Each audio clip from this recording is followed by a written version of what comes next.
Peoples party कहती है गैर मशरूत हिमायत नहीं करेंगे जी। हमने वाज़े तौर पे पाकिस्तान मुस्लिम लीग नून को बता दिया क्या ये, और फैसल वावड़ा साहब कहते हैं कि डंगे की जोड़ पे बजट पास होगा, जो कोई मर्जी कर ले। पीपल्स पार्टी के जो इस वक्त मूव है उसके पीछे की हकीकत क्या? अस्सलाम वालेकुम। वालेकुम अस्सलाम। सिंधी में एक लिखा था नानी वेड़ो कि ये सब नानी का वेड़ा है, इनकी बका जुड़ने में है। ये बस ऐसे ही थोड़ा सा वोटर्स को बताने के लिए और ये बात बताने के लिए हर जमात और पीपल्स पार्टी ने ऐसे वो किया, वरना सारी बातें इन लोगों की तय हुई हैं और इसमें कोई भी ना आवाम का मुफाद है ना मुल्की मुफाद है। मसला ये है कि जो सीएम पंजाब है वो इनकी कोई बात मान नहीं रही, वहाँ पर इनके गवर्नर साहब की कोई चल नहीं रही। तो ये इक़्तिदार और ओहदों और पावर की जंग है, इसमें कोई ना आवाम का है ना उनको इतना दर्द है कि इस बजट ऐसा बना है और इस बजट में वो इस वजह से वोट नहीं देंगे कि इससे पिसी हुई आवाम और दबेगी। ये बस ऐसे ही है। और उससे पहले आप गुफ्तगू कर रहे थे कि कुछ बात गर्ज सुन रहे हैं, खजाने में पैसा होगा तो घर चलेगा ना। कोई भी हुकूमत आ जाए ये ना चला सकी। जो आगे अगर नया सेटअप लाने की कोशिश करते हैं तो इस ये लुटा पुटा खजाना, खाली खजाने के साथ कौन मुल्क चलाएगा? खजाने में पैसा ही नहीं है। जो मुल्क के इदारे हैं उनको आप आउटसोर्स करना चाहते हैं। टैक्स नेट में आप किसी को ला नहीं सके, आप अशराफिया की मरात नहीं खत्म कर सकते, आप सब्सिडीज नहीं खत्म कर सकते, आप बाकी चीजें जितना आवाम को निचोड़ना है वो निचोड़ने जा रहे हैं। लेकिन अब वो कहते हैं ना कि अब वो कुछ भी नहीं मिलेगा। अच्छा, तो हालात इतने बदतर हो गए हैं। अगर ये सोच रहे हैं ना कि अगर ये बाज़गश्त हमने भी सुनी है कि कोई कौमी असेंबली के इलेक्शन होंगे, कोई 5-6 माह के अंदर होंगे, तो खजाने में जब कुछ है ही नहीं, आप हर इदारे की अबतर हालत देखें तो ये कौन आके मुल्क चलाएगा? जी ज़ाहिर साहबा सुना है, और मौलाना साहब ने भी इसका इशारा दिया है कि बड़ी बहन फिर भी नाराज़ है और वो कहती है कि नहीं भाई ये मामला ठीक नहीं है, मैं इस पे राज़ी नहीं हूँ। तब बड़ी बहन को और क्या चाहिए? बड़ी बहन की बेटी वजीर आला है, भरा वजीर आजम, समधी को आपने डिप्टी वजीर आजम बना दिया। उनके बारे में इतनी मुतजाद खबरें सुनने को मिलती हैं कि वो इतने पावरफुल हो गए कि सारा बदला वही ले रहे हैं। और क्या चाहिए? मतलब क्या हम अपनी गर्दनें उतार कर उनको दे दें? टैक्स लगाना था, कोई चीज आपसे संभली नहीं। और मतलब क्या चाहिए उनको? किस वजह से वो नाराज हैं कि मर जाए हम सब और उसके बाद वो सुंजियां हो जाए, गलियां तो मिर्जा यार फिरे, उसमें वो बैठ के आके सिंहासन पे बैठे। मुल्क का ये हाल तो इन लोगों ने कर दिया कि नोच नोच के अभी भी नहीं शर्म आ रही कि कहीं कोई, वो कहते हैं ना कि कोई अपनी कुटिया लेके किसी तारकुल वतन हो जाए, निकल जाए यहाँ से, नहीं चाहिए हमें ये अभी भी आस लगाकर बैठे हुए और कहते हैं कि अब मौका मिला तो अब तो सिर्फ इजराइल को ही मौका दे देंगे लोग, हमें नहीं इनका कोई मौका चाहिए। जिंदगी अजीरन करके रख दी है यहाँ पर। आप यकीन नहीं करें, लोग बिजली के बिल नहीं दे सक रहे, खाने को नहीं है। और आपको इल्मुल आदाद का बताऊं एक चक्कर, 47 में पाकिस्तान बना, फिर 76 साल बाद साडा फॉर्म 47 का सारा कुछ आया।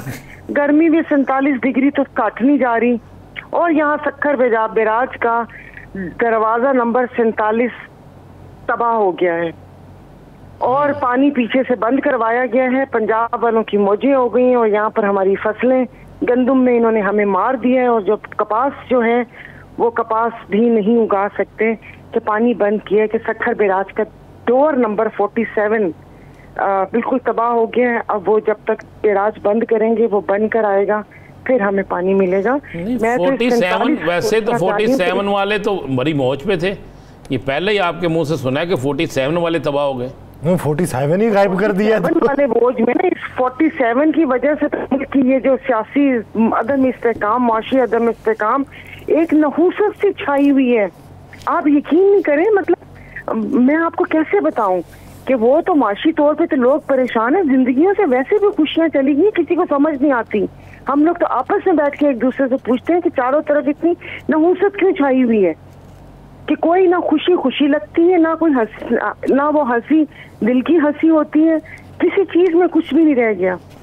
तो जब ये काबिज लोग यहाँ पर आके बैठ के हम लोगों को बकरेवड़ की तरह हाँकेंगे, हुक्मरानी करेंगे हम पर, कदगन लगाएंगे हमारे बोलने पे कि ये बोल रहा है, इसको दबा दो, इसको ये कर दो, उसको वो कर दो, तो फिर ये क्या, आप कहाँ रह रहे हैं हम लोग? अच्छा, आप साहिरा बानो साहिबा कहती हैं कि ख़जाना खाली है, लगाएंगे कहाँ से?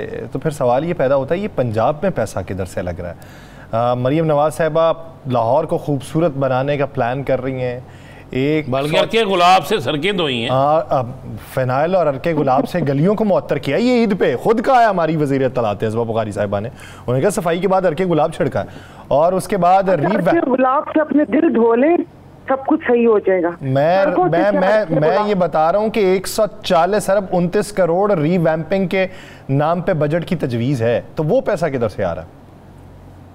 बस ये तो वही आपने एक अभी पिछले दिन एक लतीफ़ा था ना, कौन सा? चावल होंगे तो खीर होगे, तो ये यूं बनेगी खीर और ये मजे मजे से खाऊंगा, तो उसने कहा सब चीजों में तुम्हारे पास क्या है? उसने मतलब ऐसे लतीफा है पंजाबी में कि मैं खीर जो वो थाल में से उंगली से खाते हैं, उसने कहा मेरे पास उंगली है। तो इनके पास बाकी बजट तो सोचा हुआ है कि ये करेंगे या वो करेंगे, अपने लिए निकल आता है। जाहिर है जो कर्जा लेंगे और उसमें से सूद अदा करने के बाद बाकी तो बंदर बांट होगी ना। तो देखिए ये तो अभी कहने की बातें हैं, ये कहाँ से आएगा या किस तरह होगा? तालीम में से काटेंगे, तालीम की लोगों को जरूरत है ही नहीं, ये शऊर देना ही नहीं चाहते। सेहत के हालात वैसे ही बुरे हैं, हर कोई बंदा प्राइवेट हॉस्पिटल में जाता है, वो लोग खाल उतारते हैं।